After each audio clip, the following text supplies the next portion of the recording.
Welcome to my channel my creativity and blog. আজকের আমার নতুন ব্লগ হলো, আজকে আমার পাড়াতে মানে পাশের পাড়ায় বলে আমার দিদি বাড়ির শ্বশুর বাড়ি, বদ্দির শ্বশুর বাড়ি, সেখানে হরিনাম বাসর বসেছে, তো ওখানে আমি দেখতে গেছিলাম। তো নগরভ্রমণ থেকে কৃষ্ণ ঠাকুরকে নিয়ে আসা হয়েছে। তো কৃষ্ণ ঠাকুরের এবার হচ্ছে কিনা সচিমাতা খুলে দেওয়া হবে।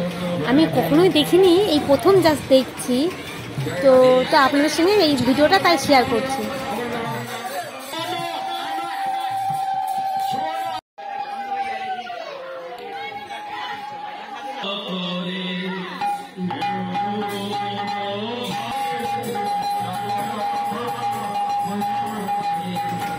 ওই যে দূরেই যে সাদা কাপড়ের উপরে তিলক কেটে বসেছে, তো আমার বড়দি সতী মাতা সেজেছে, ওখানে ওনার কাছে কৃষ্ণটা এনে রাখা হবে ওনার কোলে।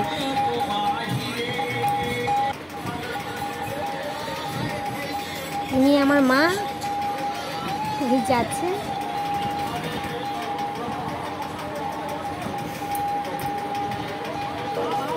এখন কৃষ্ণকে নগর ভ্রমণ করে আনা হয়েছে, তো এবার সবাই আঁচল দিয়ে মুখটাকে তাদের মুছিয়ে দেবে, সন্দেশ খাওয়াবে, খাইয়ে জল খাওয়াবে, জল খাইয়ে তাদেরকে মুখে মুখ মুছিয়ে বাতাস করবে। তো এখানে যারা বিশেষ করে পায়, যারা নতুন বউ, তারাই বেশিরভাগটা কোলে আবার কৃষ্ণকে নিয়ে রাখবে, আঁচল দিয়ে মোছাবে, খাওয়াবে, সব কিছু করবে। কারণ তাদের মানে বিশ্বাস, বা আমাদেরও বিশ্বাস, যে তাদের কোলে যেন তাদের একটা গোপাল ঠাকুর আসে।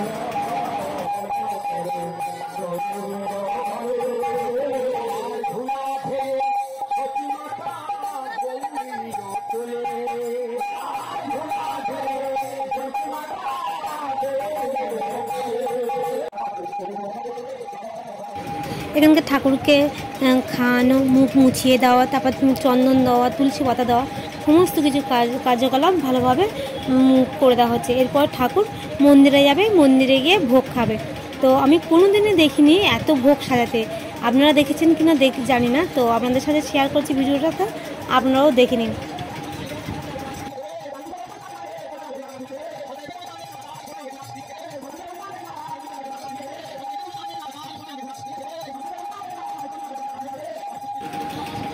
ঠাকুরকে মন্দির দালানে নিয়ে চলে আসা হয়েছে, ঠাকুরকে ভোগ দেওয়া হয়েছে। দেখুন কত মালসা ভোগ, আপনারা দেখেছেন কি না জানি না, তো এত মালসা ভোগ আমি এই প্রথম দেখছি।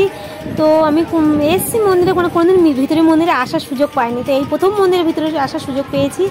তো এখানে আসলে এত সুন্দর ভালো লেগেছে, এই ভিতরে গিয়ে আমার মনে হয় না যে কোনোদিন আমি এই ভিতর থেকে বার হবে। এত সুন্দর লাগছিল, যতক্ষণ পুজো হচ্ছিলো ততক্ষণ মানে ভিতরে বসে থাকতে ইচ্ছে হয়েছিল।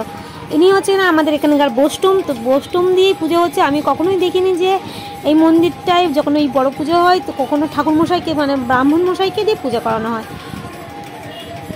এখানে 400-র ওপরে মালসা দেওয়া আছে, ডাব দেওয়া আছে, আর একটা মোমবাতি সাজানো।